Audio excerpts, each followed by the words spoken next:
المشاهدون الأكارم، سعدتم أوقاتنا أينما كنتم بكل خير. نشرة الأخبار نقدمها لكم من الفضائية الإرتين، نستهلها بالعناوين.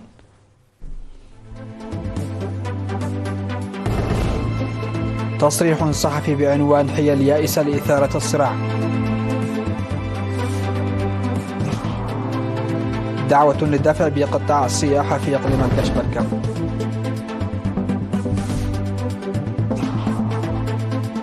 مكتب التعليم بمديرية غردات يناقش نتائج امتحانات المرحلة المتوسطة.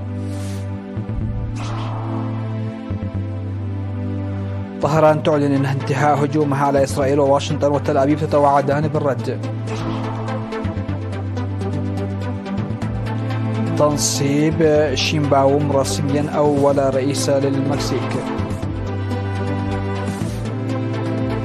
وبريطانيا تغلق آخر محطة كهرباء تعمل بالفحم بعد 142 عاما. أهلا بكم إلى تفاصيل النشرة نستهلها بهذا التصريح. يذكر أن السيناتور الأمريكي كريس كونز وأمثاله وأتباعه ادعوا ضمن الحيل اليائسة لإثارة الصراع مزاعم تتهم إريتريا بارتكاب مجازر جماعية في الحرب التي اندلعت لمدة عامين في شمال إثيوبيا. نقول لهم: يكفي محاولة التظاهر بالصدق عبر تكرار الأكاذيب، لأن سكوتنا نابع من عدم رغبتنا في الاستجابة للألاعيب الرخيصة. وزارة الإعلام أسمر 2 أكتوبر 2024. دعا اجتماع عقد في بارنتو في 19 سبتمبر المنصرم بمناسبة يوم السياحة العالمي لجمعية مقدمي الخدمات، دعا إلى بذل جهود جادة لتطوير قطاع السياحة بشكل عام والسياحة الداخلية بشكل خاص في إقليم الكشبركة. وأوضح المدير العام لقسم السياحة في إقليم الكشبركة العقيد حامد يوسف: يجب على مقدمي الخدمات المساهمة من خلال حسن الضيافة التي تعكس ثقافة قيم المجتمع والتعريف عن موارد منطقتهم. وقال رئيس الجمعية السيد فرزقي قبرقرقيش إنه سيتم تنظيم برامج تدريبية وتوعوية لتطوير السياحة الداخلية. وذكر مسؤول فرع البحوث ومراقبة الموارد في قسم السياحة السيد سمرد قبر مدهن وجود ارتباط وثيق بين صناعة تقديم خدمات الضيافة وقطاع السياحة. ودعا حاكم إقليم الكشبركة السفير محمود علي حروي مقدمي الخدمات السياحية على المساهمة في ضمان أمن واستقرار محيطهم إلى جانب مسؤوليتهم في ضمان توفير الخدمات السياحية.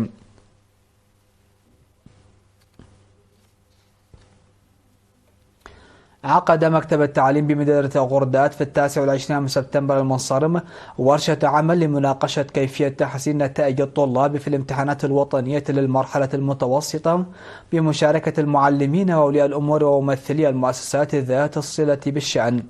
بحث الاجتماع الذي حضره مسؤول التعليم في إقليم الكشبركة الأستاذ محمد علي إبراهيم ومدير مديرية غردات السيد إسحاق طعم الإجراءات الواجب اتخاذها لتحسين نتائج امتحانات الشهادة المتوسطة. وأوضح الأستاذ محمد علي بأن هدف الورشة تفادي رسوب الطلاب المشاركين في الامتحانات الوطنية بدراسة الأسباب المؤدية لرسوبهم وإيجاد حلول فعالة، موصيا أولياء الأمور لتعزيز المساهمة في هذا الموضوع. وأكد المعلمون والآباء المشاركون الحاجة الهامة للتعرف على الطلاب ذوي المستوى الدراسي المتدني وتقديم دروس تقوية إضافية لتحسين أدائهم الأكاديمي وضمان عدم تخلفهم من الدراسة بذات الأسباب المطروحة. وذكر مدير المديرية السيد إسحاق أن مهمة إنتاج مواطن صالح وذو كفاءة لتقدم البلاد لا تقتصر على إرسال الأبناء على المدارس فقط، بل متابعة مستوياتهم المختلفة وتوجيهها بمهارة لضمان تقدم أدائهم وتكوين شخصيتهم لتمكينهم من أجل تحمل مسؤوليات وطنية في التنمية الاقتصادية والتطور. عقد سيمينار في عدقية حول أهمية تقوية التنظيم وإدارة الموارد بحضور ممثلي إدارات ضواحي مألوبة وتقندع وهدامة وحشميلي وعنابور وحينبا، بالإضافة إلى ممثلي الدوائر الحكومية وفروع الاتحادات الوطنية. وقدمت سكرتيرة الجبهة الشعبية للديمقراطية والعدالة في الإقليم الجنوبي السيدة أمة نجوسي شرحا حول تنمية وغرس القيم الاجتماعية والثورية بالإضافة إلى أولويات برامج التنمية والمشاركة المجتمعية. وأفاد مراسل إرنا تقديم محاضرات في السيمينار بشأن إدارة الممتلكات والمالية لموظفي الحكومة.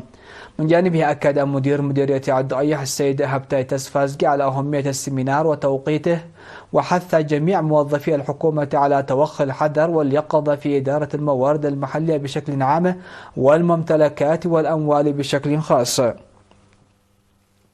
من جانبهم دعا المشاركون على تكثيف المحاضرات والحملات المماثلة وإجراء عمليات تدقيق دورية على إدارة الأموال والممتلكات. يقوم السكان وموظفو الحكومة في مديرية قلوج بنفير واسع للوقاية من مرض الملاريا والأمراض المنقولة عبر المياه مع غزارة الأمطار في المديرية.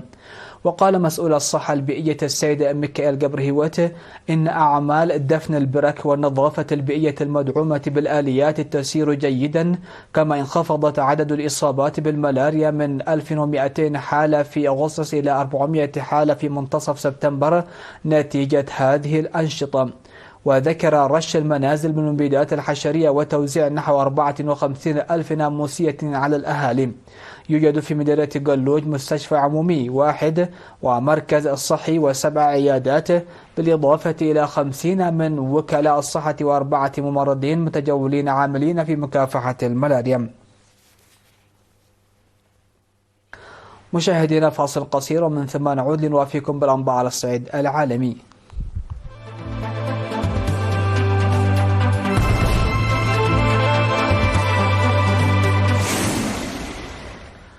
أهلا بكم. على الصعيد العالمي، أعلنت طهران انتهاء هجومها الصاروخي الكبير الذي شنته مساء الثلاثاء على إسرائيل، واستخدمت فيه أكثر من 180 صاروخا باليستيا، متوعدة تل أبيب برد أقوى وأشد تدميرا إن قامت بالرد.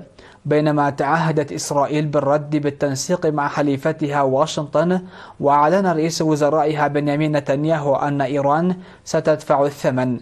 وعدلت العديد من شركات الطيران العاملة في الخليج مسارات رحلاتها لضمان سلامة الركاب بعد الهجوم الإيراني على إسرائيل، وأغلقت الدول المجاورة مجالها الجوي، وتسلك أطقم شركات الطيران طرقا بديلة لتجنب الصراع المتصاعد. وقالت واشنطن إنها ستعمل مع حليفتها إسرائيل للتأكد من أن إيران ستواجه عواقب وخيمة بسبب الهجوم الذي وقع.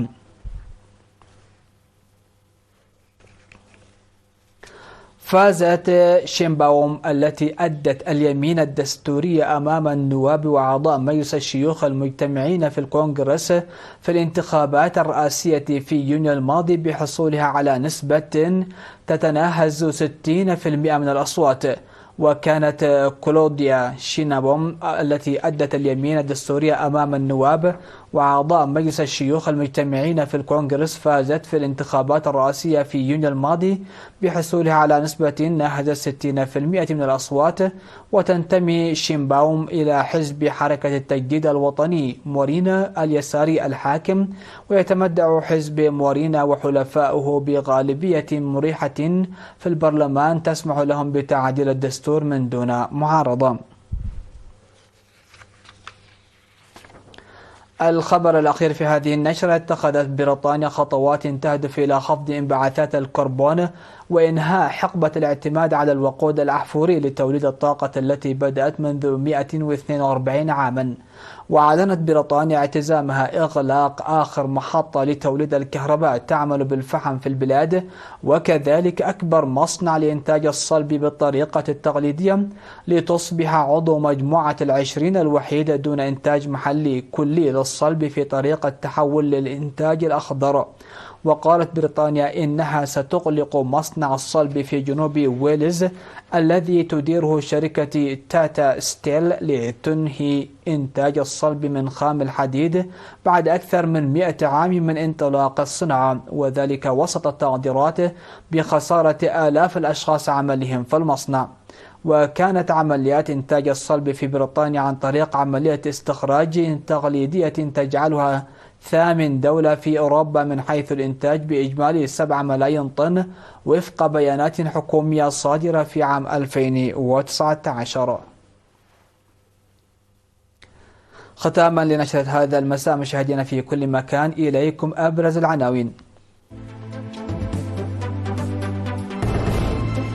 تصريح صحفي بعنوان حيل يائسة لإثارة الصراع. دعوة للدفع بقطع السياحة في إقليم الكشبركة.